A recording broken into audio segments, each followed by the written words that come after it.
must learn to look after themselves. There's no reason why all parts of the British Empire should not feel the pinch in the same way that the mother country does. To Field Marshal Archibald Wavell. Your first duty is the defense of India from Japanese menace and invasion. The king gave me these orders. I have to relay them back to him.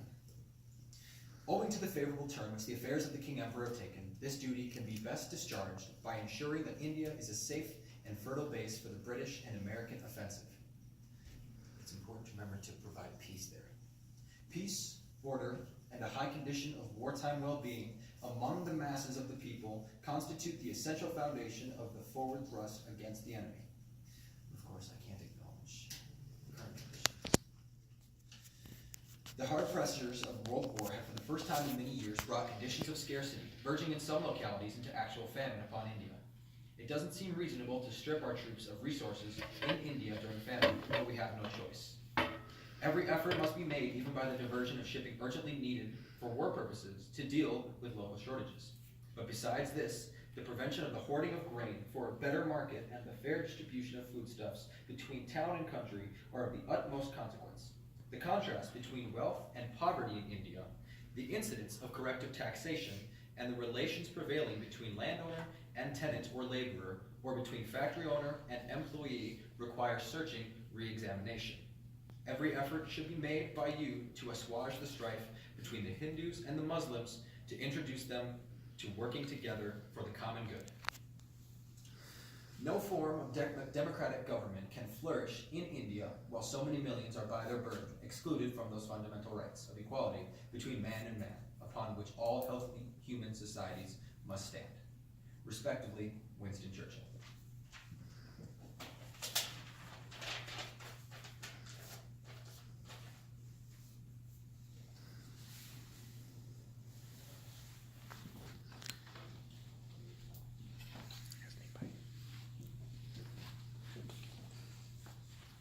Grandpa Vihan, I have some questions.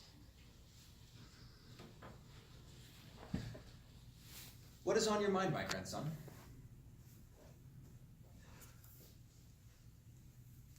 Why are we no longer a British colony?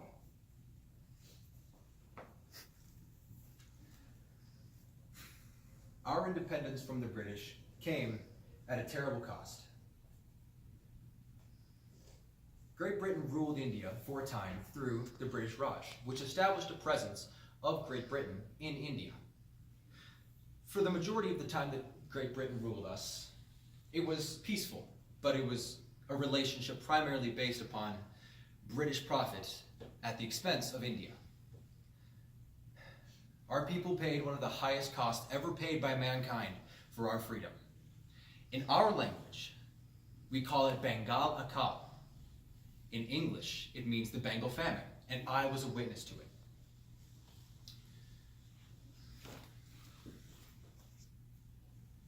So what happened during the famine? I was a teenager during the famine, and I saw many horrible things. I remember the son of my neighbors slowly dying of starvation, and this was just the beginning of the famine. His parents were dying as well. At the time of their son's death, they were so tired and so weak that they couldn't even cremate him. His body just laid in the streets. I remember seeing the bodies of other people who I knew from everyday life just lying on the streets in heaps. I remember watching my sister eat dirt and grass because we had no food. I remember starving people begging for the starchy water that rice had been boiled in. I remember watching children eat yam stems and grass and dirt just to feed themselves. I remember dogs and jackals feasting on piles of bodies in Bengal cities and towns. I remember parents dumping their children into rivers and lakes just to prevent them from starving to death and feeling that pain.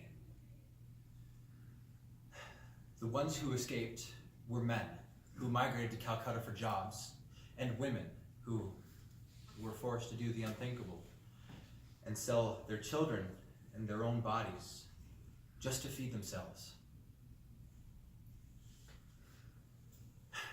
Mothers had turned into murderers. Fathers had turned into traffickers of daughters. Village belles had turned into whores. Communities were stripped and decimated and had all of their humanity taken from them. At the height of the famine, almost 300 people were dying painful and gruesome deaths every day. Now, my grandson, I'm sure you wonder how I managed to survive. There was a place I could go, an island where there was food. We couldn't grow anything on land because we had our rice paddies destroyed by cyclones and war. There was also a drought that killed off any of the remaining plants that we had left to eat. And then British speculators came to India and bought out any of the excess rice that we had just to fill their stocks back in Great Britain, even though they already had plenty. So, I had no money at the time, and I decided to escape to an island called Nicobar. I had no choice but to loot the houses of my neighbors who had died just to find money. It was a shameful and incredibly embarrassing thing to do, but I didn't have any other choice. So I looted the houses and escaped to Nicobar Island. Now, the first thought that must come to your head is, why all this fuss about an island? Well, when I was a child, my father frequently brought me to the island because I have relatives who lived there. My aunt and uncle owned a self-sustaining farm that hadn't been affected by the government seizure of crops or the cyclones, and they had survived the famine thus far. When I arrived, I was starving and dying slowly and skinny. My aunt and uncle nursed me back to health, and we waited out the famine there for a time. In 1946, I made my way back to the mainland and back to my hometown. Now, I'm sure you must be thinking, Grandpa, why would you go back to your home? In my time with my aunt and uncle staying at their house, I had caught word of an independence movement going on over the radio. There was a man who was amassing followers and leading peaceful protests across the colony of India. His goal was to rid India of the British Raj, the same British Raj that brought war and death and famine upon the people of India. You may have heard of the man who led us. His name was Mahatma Gandhi.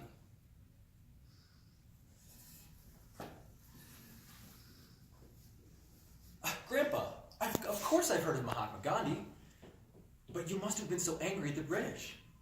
I can't imagine what you felt like. I totally understand why you wanted to join their movement. Angry? I was furious. Great Britain had made decisions that made the famine worse, and they lied about their decisions. In fact, later in life, I had learned that there was a frequently traveled trade route that went through the Bay of Bengal, and there were ships that had food on them. But they didn't stop because they were ordered not to, and because Great Britain didn't think that our famine warranted any need for aid. They could have helped us, and they decided not to. We had to watch our loved ones die because of unfortunately poor decisions made by the British government. We felt an inexplicable amount of grief because we watched the people we love die. And they could have been saved. I wouldn't have had to watch my siblings die. I remember at night having to listen to the cries of dying men and women on the wind begging for rice, only to receive no response and no help. I remember people starving so badly that they ate corpses out of desperation. There were so many ways that we could have been spared of all this misery and all this death, and it didn't look like there was an end in sight. And for a short time, nothing changed. But Mahatma Gandhi began to lead more and more protests and began to hold more and more speeches. And eventually, at the peak of the revolution, Gandhi gave a speech called the Quit India speech. It brought national attention to our movement and even bolstered our supporters. But It brought unfortunate persecution to everyone involved, and over 60,000 members of our revolution were arrested and detained, and some were even executed by order of the British Raj.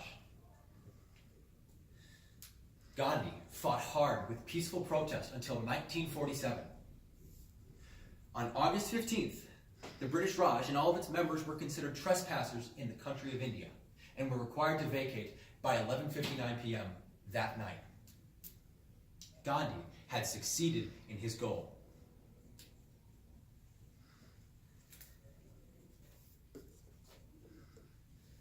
This all sounds like such a terrible experience, Grandpa. I'm speechless.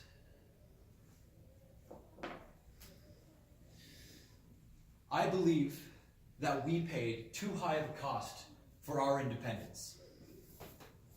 But at the same time, I do believe that the Bengal famine is what set all of the events into motion. The people desired change in India, and the fuel for that desire was the famine. The people had the motivation for change, and the famine drove them forward to progress. Remember this example, my grandson. Fight hard when we are not in crisis, and when we are, fight even harder. Remember that when times become hard and we may see change. Also remember to speak up and speak out for those who have not had their voices heard. Maybe then the world can see some good.